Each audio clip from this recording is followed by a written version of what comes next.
নমস্কার, আমার আপনজনেরা, রুদ্রবার্তায় আপনাদের সকলকে স্বাগত জানাই। আমি রুদ্রপ্রসাদ ব্যানার্জি। একেই বলে বোধহয় ভাগ্যের নিষ্ঠুর পরিহাস। যার হাতে তৈরি হলো দল, তার জন্যই এবার সেই দলটা হারতে বসেছে। আসলে আমি বলছি এই রাজ্যের মুখ্যমন্ত্রী মমতা বন্দ্যোপাধ্যায়ের কথা, যার হাতে তৈরি হয়েছিল তৃণমূল কংগ্রেস। তৃণমূল কংগ্রেস তার হাতেই তৈরি, তিনিই তৈরি করেছিলেন তৃণমূল কংগ্রেস।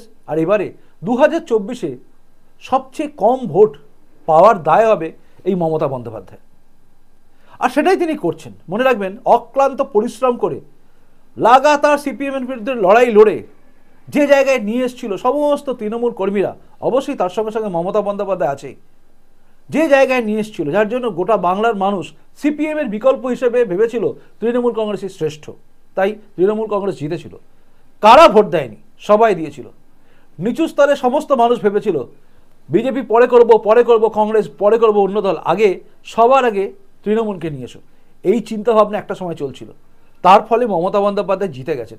আর সেই জিতে যাওয়াটাকে পুঁজি করে মমতা বন্দ্যোপাধ্যায় শেষের দিকে এসে যেভাবে তার বক্তব্য রাখছেন, আর সেখানে 2024-এর লোকসভায় ষষ্ঠ দফা এবং সপ্তম দফায় সবচেয়ে কম আসন পেতে পারে এই মমতা বন্দ্যোপাধ্যায়, মানে তৃণমূল কংগ্রেস। আর তার জন্য দেখবেন যারা যারা প্রার্থী হয়েছে না, প্রত্যেকে এই ষষ্ঠ দফা এবং সপ্তম দফায় হেরে যাওয়ার পরে, 4 জুনের পরে প্রত্যেকেই বলবে যে আমাদের হারের জন্য আর কেউ নয়, দায়ী হচ্ছেন মমতা ব্যানার্জি। তবে প্রকাশ্যে কেউ বলবে না, কারণ প্রকাশ্যে বললে পদ চলে যাবে, চাকরি চলে যাবে, মানে কি তৃণমূলে চাকরিটা চলে যাবে। তাই তারা হয়তো আড়ালে আবডালে দুঃখ করবে, এবং অনেকেই আমার সঙ্গে হয়তো এখন থেকে একমত হয়ে যাবেন। কেন বলছি? খুব ঠান্ডা মাথায় শুনবেন। মমতা বন্দ্যোপাধ্যায়ের জন্য কিন্তু তৃণমূল কংগ্রেস আজকে ক্ষমতায় এসছে, এটা একদম সত্যি কথা, কেউ অস্বীকার করতে পারবেন না। তার যে জনমুখী ব্যাপার ছিল, মানে জনতাকে টানা, এগুলো খুব ভালো লাগতো তখন, কিন্তু এখন আর সেই জায়গা নেই। এখন মমতা বন্দ্যোপাধ্যায় বিগত কদিন ধরে যা করলেন এবং যে তার কার্যপদ্ধতি পরপর সব কিছু বুঝিয়ে নয়, তৃণমূল কংগ্রেসের জায়গা শেষ হচ্ছে। আমি আপনাকে বোঝাচ্ছি। মমতা বন্দ্যোপাধ্যায় সাধুদের, অর্থাৎ সনাতন ধর্মের যারা একদম মাথায়, যাদেরকে সবাই সম্মান করে, দেখুন ইস্কনের সাধুকেও সম্মান করি আমরা ভারত সেবাশ্রম সংঘের সাধুকেও সম্মান করি, এবং রামকৃষ্ণ মিশনের কোনো মহারাজকেও আমরা সম্মান করি। আমাদের কাছে কিছু যায় আসে না, আমরা সবাইকে সমান ভাবি, আমরা মাথা নত করি তাদের দেখলে, কারণ তারা সন্ন্যাসী। কে কোন পন্থায় আছে সেটা আমরা ভাবি না। আমরা ভাবি না কে কোন পন্থা ধরে এগিয়ে যাচ্ছেন, সাধনা করছেন। আমরা ভাবি তারা সাধু, এই সাংসারিক জীবন থেকে তারা অনেকখানি দূরে আছে, তাদের কৃচ্ছ সাধনা আমরা তাদের ধারে কাছে নেই। সেই সাধুদের যখন তিনি বদনাম করেন, তখন গোটা বাংলার সনাতন প্রেমী এবং যারা এই সমস্ত সাধক তাদের আন্ডারে আছেন, মানে ধরুন রামকৃষ্ণ মিশনের আন্ডারে যারা দীক্ষিত, বা ভারত সেবাশ্রম সংঘের আন্ডারে যারা দীক্ষিত, বা যারা ইস্কনকে মন থেকে মানেন, তারা প্রত্যেকেই কিন্তু ব্যথিত।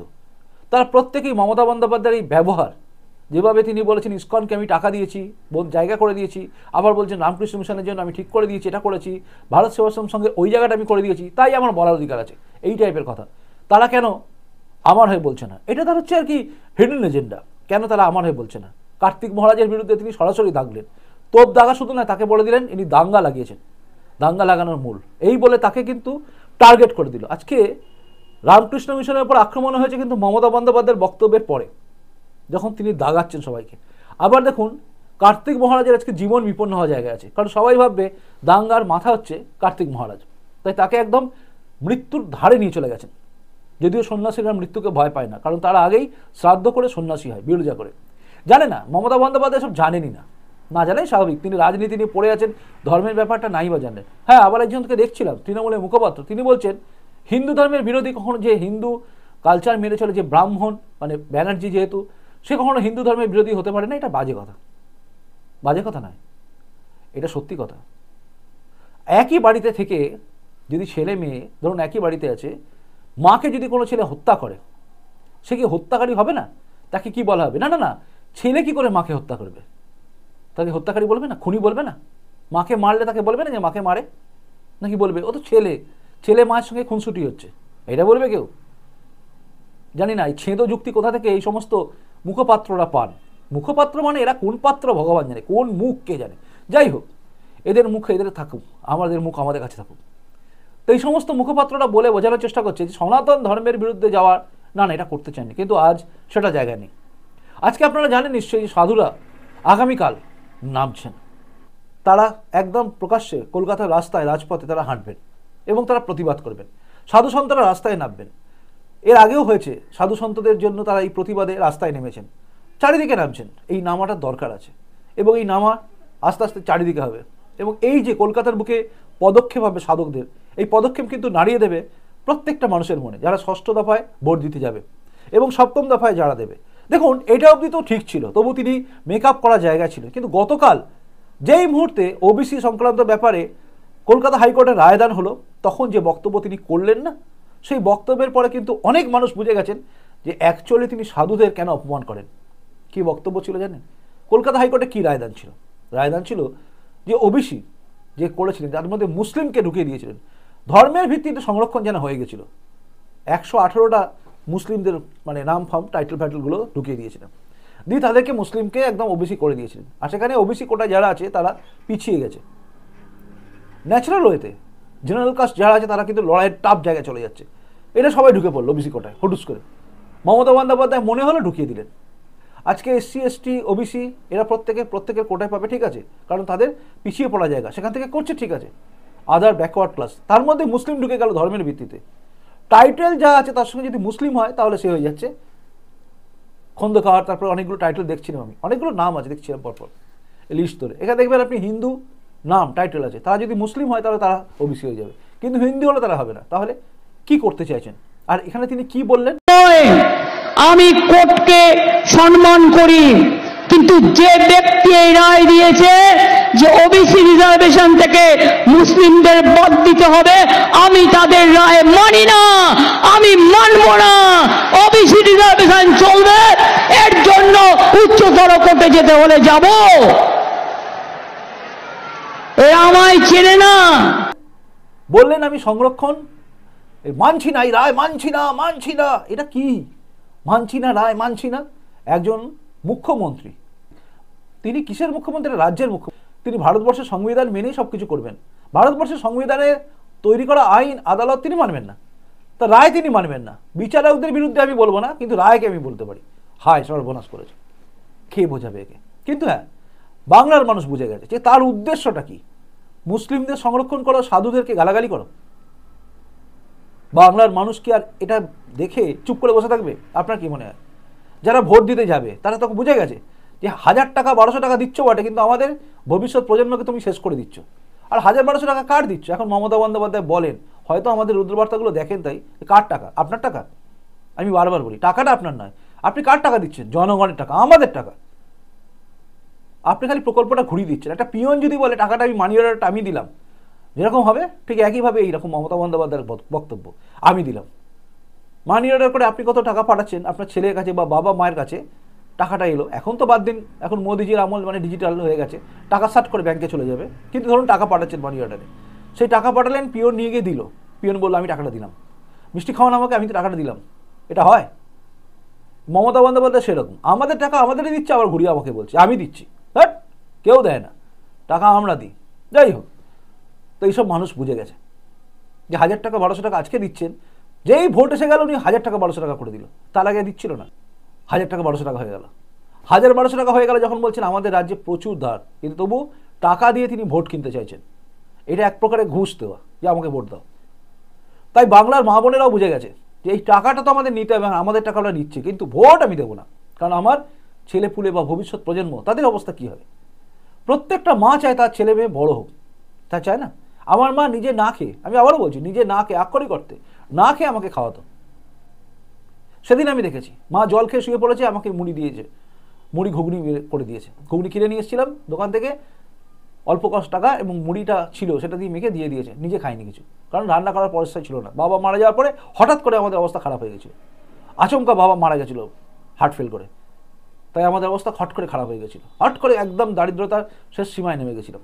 দেখেছি আমি, মা না খেয়ে আমাদের জন্য খাইয়েছে, আমাকে খাইয়েছে। তো সেই মা বাবা কী চায়? ছেলে আমার ভালো থাকুক, আমি না খেতে পাই। তো সেই মা যে 1000 টাকা পাচ্ছে 1200 টাকা পাচ্ছে, সে চাইবে 1000-1200 টাকা পাচ্ছি বলে ছেলের ভবিষ্যৎ খারাপ হয়ে যাক। সে জানে 1000-1200 টাকা নিচ্ছি নেবো, কিন্তু ভোটটা আমি এই তৃণমূল সরকারের বিরুদ্ধেই দেবো, না দিলে উপায় নেই। তাই তারা দেবে। আর এই সমস্ত কিছু দায় কিন্তু মমতা বন্দ্যোপাধ্যায়। এতগুলো আসন পাবে, আমি যেটা ধরেছিলাম, আমি যা ধরেছিলাম সেই আসন ছাপিয়ে যাবে কিন্তু, কারণ ষষ্ঠ দফা এবং সপ্তম দফায় ব্যাপক ভোট পড়বে। এই সাধুদের পদযাত্রা, তারপর মুসলিম সংরক্ষণ আমি করবই। এই যে আওয়াজটা না, মুসলিম ভোটটা হয়তো পাবেন, যারা বুঝবে না, যারা বুঝবে যে ভবিষ্যৎ প্রজন্ম আমার যায় গাড্ডায় যাক, আমরা সংরক্ষণ পাচ্ছি এতে থাকবো, কিন্তু তাও পাবে না। কারণ আদালতের নির্দেশে কিচ্ছু করতে পারেন মমতা বন্দ্যোপাধ্যায়। সুপ্রিম কোর্টে গেলেও ধাক্কা খাবে, কারণ ধর্মের ভিত্তিতে আপনি দিচ্ছেন কি করে কোনো কিছু না মেনে? মামদাবাজি নাকি? আজকে আপনি ভাববেন যে মুসলিমদের দিয়ে দেবো, কালকে কেউ বলবে আমাদের খ্রিস্টানদের দিতে হবে, কালকে পরশু দিন অন্য কেউ বলবে আমাদের দিতে হবে, এই আবার কি ধর্মের ভিত্তিতে টুকরো করবেন নাকি দেশটাকে আরেকবার? এই চিন্তাভাবনা ভুল। তাই সুপ্রিম কোর্ট আশা করি এই রায় দেবে না, অর্থাৎ এই রায়ের বিরুদ্ধে যাবে না। তাই এই হবে না, কিচ্ছু হবে না, বাতিল হয়ে যাবে। আবার নতুন করে সব কিছু ঠিকঠাক করে করতে হবে। তাই এই ভোটের সময় মুসলিমরাও বুঝবে যে তাদের নিয়ে খেলা হয়ে গেছে। আজকে তাদের বাড়িতে থাকা ওবিসি সার্টিফিকেটগুলো আজকে একটা কাগজ, শুধু কাগজ, কিচ্ছু নেই তার। মমতা বন্দ্যোপাধ্যায় চেঁচালে কি হবে? যতই চেঁচান তিনি, কাজ কলা লবডঙ্গা, কিচ্ছু হবে না, কিচ্ছু করতে পারবেন না তিনি। এটা বাস্তব সত্যি। আর বাস্তব সত্যিটা বাংলার মানুষ ধীরে ধীরে হলেও বুঝে গেছে, এবং তাই বুঝে গেছে বলে এবারে বদল হবে। বদল মানে এই সরকারকে ফেলে দেওয়ার জন্য সমস্ত চেষ্টাই হবে, এবং মানুষ ভোট দেবে এই সরকারের বিরুদ্ধে। এটা আমার বিশ্বাস, দৃঢ় বিশ্বাস। কারণ বাংলা এখনো নিজেদের ঐতিহ্য ভুলে যায়নি। যে বাংলা একদিন লড়াই লড়েছিল, যে বাংলার মা বোনেরা একদিন স্বাধীনতা সংগ্রামের জন্য বিপ্লবীদের হাতে নিজের হাতের গয়না, চুড়ি, গলার হার খুলে দিয়ে দিতেন, দিয়ে বলতেন ইংরেজদের বিরুদ্ধে তোমরা লড়াই লড়ো, সেই বাংলার মা বোনেরা শুধু 1000 টাকা 1200 টাকার জন্য নিজেদের ভবিষ্যৎ, বাংলার ভবিষ্যৎ, ভারতবর্ষের ভবিষ্যৎ শেষ করার চিন্তা করবে কি? প্রশ্নটা আমার আপনার কাছে, আপনি ভেবে বলবেন। না, আর আমার মনে হচ্ছে এই 6ষ্ঠ দফা এবং 7ম দফায় পুরো খেল বদলে যাবে। যারা যারা দাঁড়িয়েছে না, প্রত্যেকে এই প্রতিবেদনটা যদি তারা দেখে, তারা বলবে হ্যাঁ ঠিকই বলেছে।